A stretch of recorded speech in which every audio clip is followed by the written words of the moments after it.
yang berkaitan dengan wisata itu bisa mulai masuk dan mulai mendaftarkan, meskipun secara resmi nanti masih akan dicek kembali oleh Gus Halim, kemudian akan disampaikan secara umum ke publik kalau lancar sekaligus pada hari Sabtu.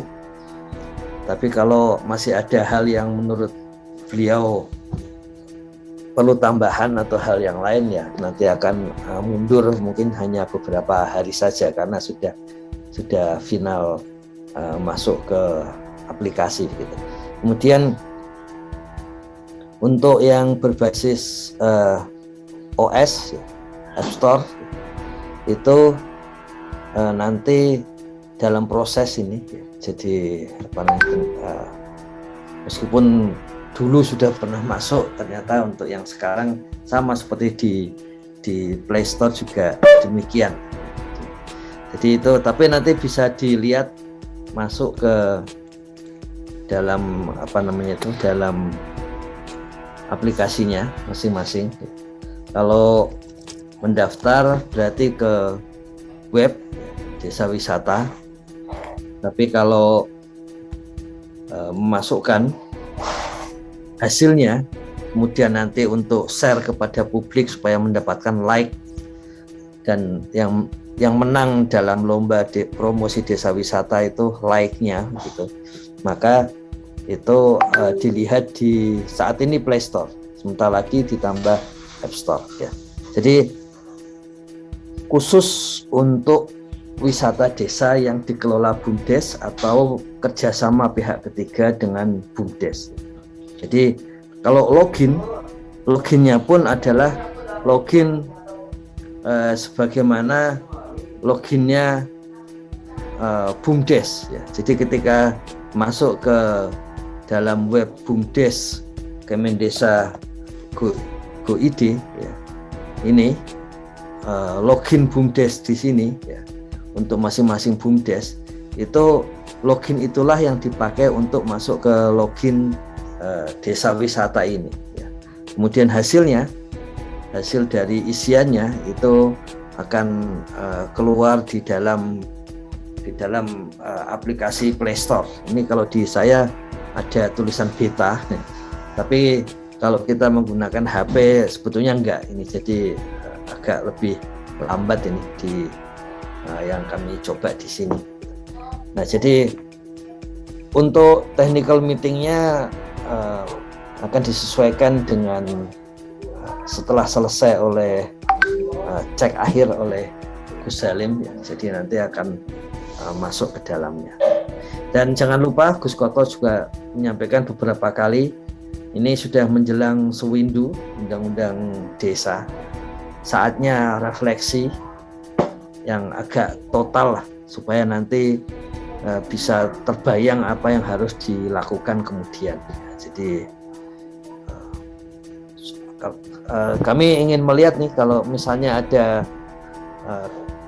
kita nggak tahu ini sejauh mana ini soal kemeriahannya itu ya, tapi penting untuk melakukan refleksi yang disebut tasakuran ya, sebetulnya bersyukur itu pada hari Jumat malam. Kemudian kita ada pidato bersama. Ini pidato di hari Sabtu untuk melihat apa yang akan terjadi di desa-desa pada pasca sewindu Undang-Undang Desa, karena memang saya kira ini akan sangat menarik. Gus Koco sudah menyiapkan refleksi dari para penyusun Undang-Undang Desa. Jadi, tapi perlu kita lihat sudut pandang Gadamer ini.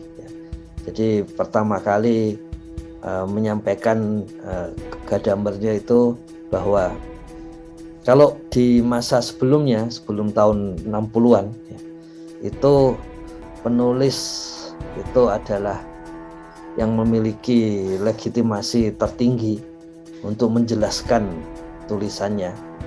Kemudian Gadamer menyampaikan bahwa membalik itu, bahwa yang penting adalah tafsir dari pembaca.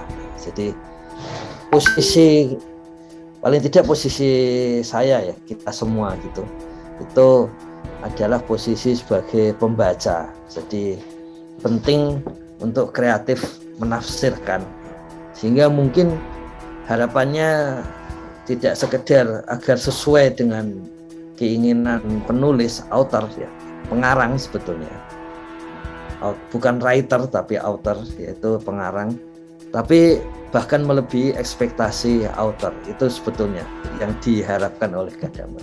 Jadi pada prakteknya ketika kita membaca Undang-Undang Desa, kemudian kita menafsirkan, itu justru proses yang terus berjalan. Itu yang terjadi saya kira di selama 8 tahun Undang-Undang Desa ini. Tapi yang menarik nanti diberitahu kembali oleh para pengarangnya. Kalau orang posmo akan mengatakan the death of the author ya, jadi matinya pengarang, karena yang hidup adalah pembaca. Tapi bagus juga kita sambil lihat refleksi para pengarang dalam arti author ya. Kalau di Indonesia pengarang dianggap mengarang gitu. Padahal ini maksudnya adalah yang punya ide, mencetuskan ide, yang kreatif gitu, seperti itu.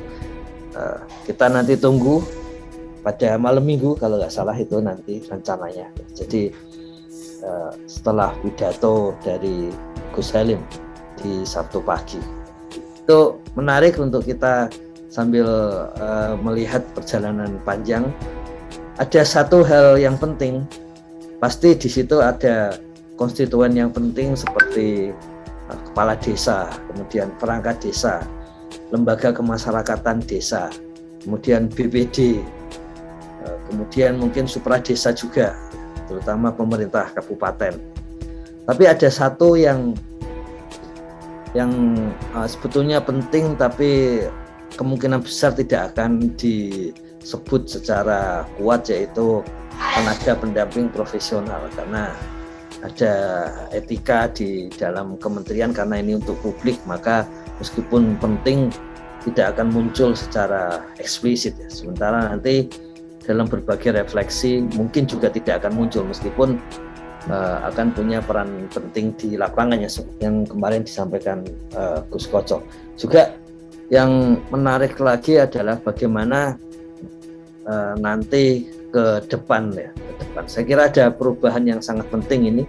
Kalau sudah menggunakan data, itu hal yang paling krusial menurut kami sih, paling tidak dua hal, soal itu dan soal BUMDes mungkin, yang akan mengubah desa mulai tahun 2022 ini ya. Jadi kayaknya itu yang perkembangan pasca sewindu Undang-Undang Desa mungkin yang paling berpengaruh ya.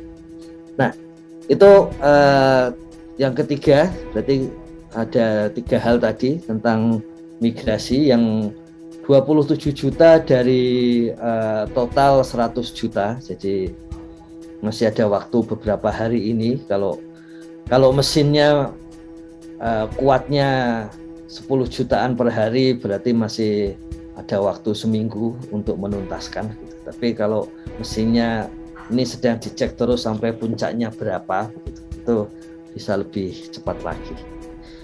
Kemudian tadi soal desa wisata, dan kemudian soal yang ketiga soal sewindu Undang-Undang Desa.